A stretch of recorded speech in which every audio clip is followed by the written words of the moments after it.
3 go. Oke Gunners, welcome back with me again di segmen Vero Ersincerus, khususnya di playlist berita transfer Arsenal atau apa yang terjadi di Arsenal sepekan ini di luar pertandingan ya tentunya. Oke, gue pertama pengen bahas ya, tentunya nanti ada berita yang cukup mengagetkan terkait Tierney ya. Nanti udah gue bahas. Gue pengen bahas dulu dari yang santai dulu, mulai dari yakni tentang komentarnya mantan pemain Arsenal si Pak Galas. Gue nggak tahu siapa nama panjangnya, tapi si Pak Galas ini nih, atau Mr. Galas yang kayak Vieira modelnya itu, gue nggak tahu dia main sebagai posisi apa, cuman ada satu squad Arsenal yang ngerawal-awal lah. Dia bilang kalau Arsenal ini tidak akan juara karena Arsenal masih belum bisa mempertahankan membentuk mental juara yang ngebuat mereka terbukti di akhir musim lalu tuh kayak kewalahan. Menurut gue Arsenal lebih kepada kekurangan pemain sih, bukan karena kekurangan mental juaranya dia, bukan ke depan sih. Gue agak sedikit berpendapat dengan beliau gitu. Dan menurut gue ketika Arsenal punya pelapis, terutama pelapis bek kanan yang sebanding ya dengan, dalam artian si Saliba, itu menurut gue bagus ya. Sebenarnya Bernard udah cukup bagus lah buat melapisi siapa namanya si Saliba. Cuma ketika itu kondisinya adalah semua pelapis itu lagi pada cedera. Ketika itu cuma ada Holding yang bisa menjadi pelapis yang menjadi pengganti. Tapi Holding 2-3 lagi dicoba gagal, akhirnya lebih dipilih Ben White geser ke Kiwior sama Gabriel main di situ, sedangkan Ben White di kanan karena Tomiyasu, Saliba, terus Zinchenko lagi I guess cedera kalau salah ya, cedera sih kalau nggak salah. Maka akhirnya malah di malam akhirnya ya duet Kiwior sama Gabriel yang dipilih, bukan itu. Dan ya gue kurang setuju sih, lebih karena pemain yang cedera sih. Mungkin sama beberapa timing pergantian pemain aja sih kalau gue lihat dari Omar T yang masih belum matang ya, makanya agak kalah dia. Oke, langsung lanjut dengan ya ini sih sebenarnya nggak yang menarik tapi FYI aja lah. Sebenarnya Arsenal menjalin kerjasama, memperpanjang sama menjalin kerjasama baru dengan dua brand yang kayaknya kalian cukup kenal lah ya. Pertama itu dengan Google, lebih tepatnya pada lini smartphone Google Pixel itu ya. Sama dengan apa yang kalian sering pakai nyuci, mama kalian pakai nyuci setiap hari, yakni Rinso. Tapi kalau di luar tuh namanya bukan Rinso sih. Rinso tuh cuma kayak brand buat Indonesia doang. Tapi di luar negeri pusatnya tuh dia namanya tuh gue lupa apa namanya, pokoknya kayak bahasa Inggris gitu lah namanya.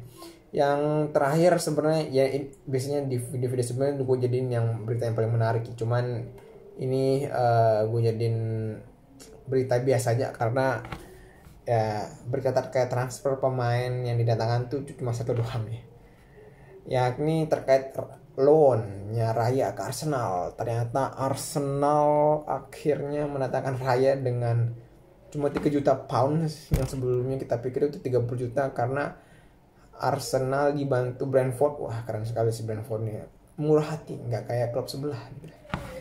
Buat membantu Arsenal dalam menghadapi FFP-nya ya, Financial Fair Play-nya. Akhirnya cuma dikasih 3 juta dengan bisa ada opsi beli buat di tahun depan, dan akhirnya dengan itu Raya perpanjang kontraknya sekitar setahun lagi, nggak bisa belilah Arsenal. Cuma buat gue dengan ada konsep bisa dibeli kalau mau, itu berarti Arsenal tidak dipaksa buat membeli. Berarti ini bagus sih buat Arsenal ya. Kalau misalkan Raya dipikir nggak terlalu bagus, bisa dijual. Tapi menurut gua untuk sekarang kiper tipe build up yang mungkin cukup bagus, gua nggak bilang bagus atau top, enggak, itu sedikit sekali levelnya stoknya. Dan rata-rata memang kiper build up tuh kurang bagus di reflect ya, lebih bagus di build up. Menurut gua yang cukup bagus sekarang tuh tersisa di market itu cuman Unai Simon.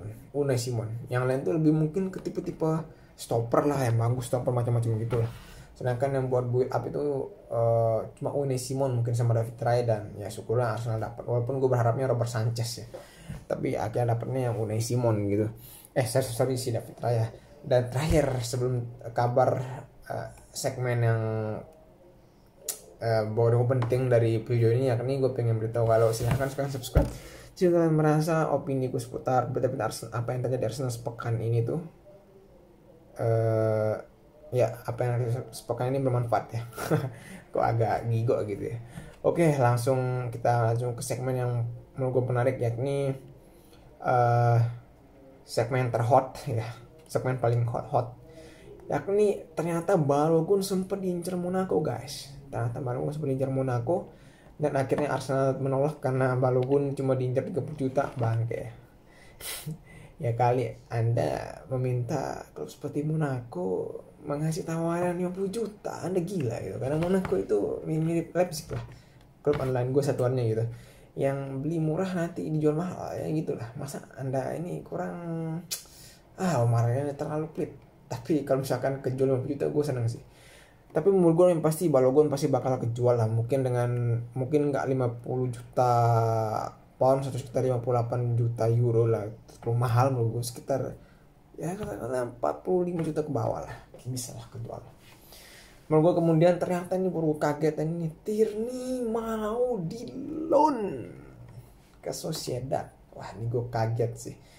Sebenarnya terkait isu Tierney kemarin keluar itu sebenarnya udah lama ya, kemudian sempat di Maret tapi akhirnya isu itu kemudian turun sampai akhirnya seminggu terakhir hanya bangkit lagi dengan tiba-tiba Sociedad melakukan pergerakan aktif ketiga pemain, ke Van de Beek di MU, Tierney di sama satu lagi gue nggak tahu siapa gitu. Akhirnya yang sedang ongoing itu Van de Beek sama Tierney, sumpah dah.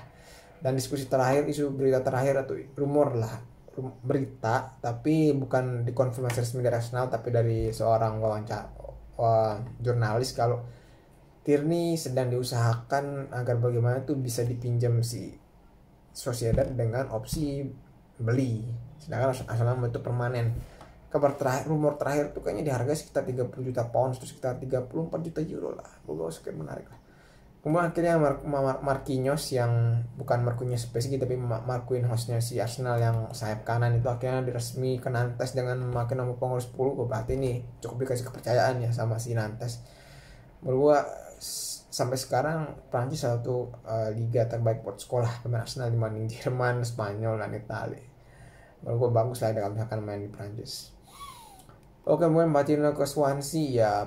Swansea ini terakhir kali di IPL terus gue masih SMP ya, pas awal-awal ngefans sama Arsenal, tapi sekarang udah enggak lah ya. Tapi oke lah, Martino ke sana gitu. Akhirnya Turner resmi ke Nottingham Forest, yang sebenarnya lu udah pasti nonton lah semalam ketika Arsenal lawan Nottingham ya. Ini gue buat minggu pagi, satu malamnya dia main Arsenal.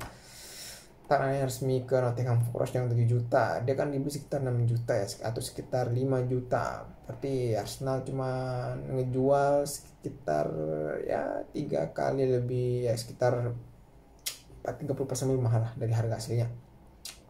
Tapi still untung lah Arsenal lah ya, still untung. Dan ada add-on sekitar 10 juta atau total 20 juta euro ya. Kalau misalkan itu total segitu berarti Arsenal berhasil menjual 2 kali lipat ya.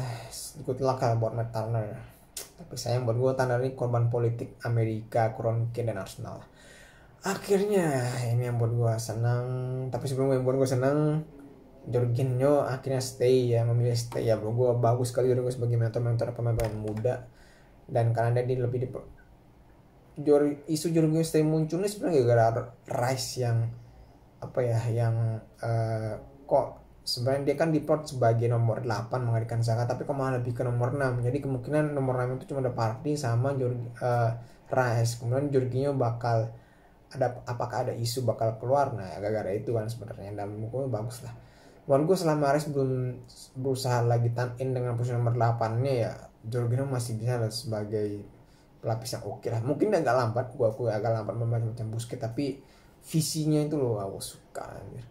Terakhir akhirnya Tavares diincar 2 Jerman, 2 klub Bundesliga, satunya Wolfsburg sama beberapa klub Italia. Pemain ini tuh bagus dalam menyerang ya, tapi dia sangat buruk dalam menyerang. Mungkin karena kekurangan percaya dirinya, dan beberapa juga terkait attitude-nya juga kurang sih orang. Akhirnya dia ada. Tapi selama di Martial juga sempat beberapa rumor dia punya masalah itu, tapi belum dikonfirmasi resmi. Tapi membuktikan beberapa klub tertarik, berarti dia masih punya kualitas lah, terutama menyerangnya dia suka. Ya untuk klub-klub tengah ke bawah ya bagus banget lah untuk mereka. Akhirnya terakhir baru gue tahu juga Kak, ternyata agennya Pepe sudah udah ada deal dengan Fenerbahce apa Besiktas lah, Besiktas kayaknya, dengan gaji 2,5. Anjir gila sih, 2,5 gaji itu gimana ya. Iya, dia sebelumnya digaji 8 juta per tahun, terus digaji 2,5 tuh kayak aduh kasihan gue liatnya. Emang super kismin klub Turki ini.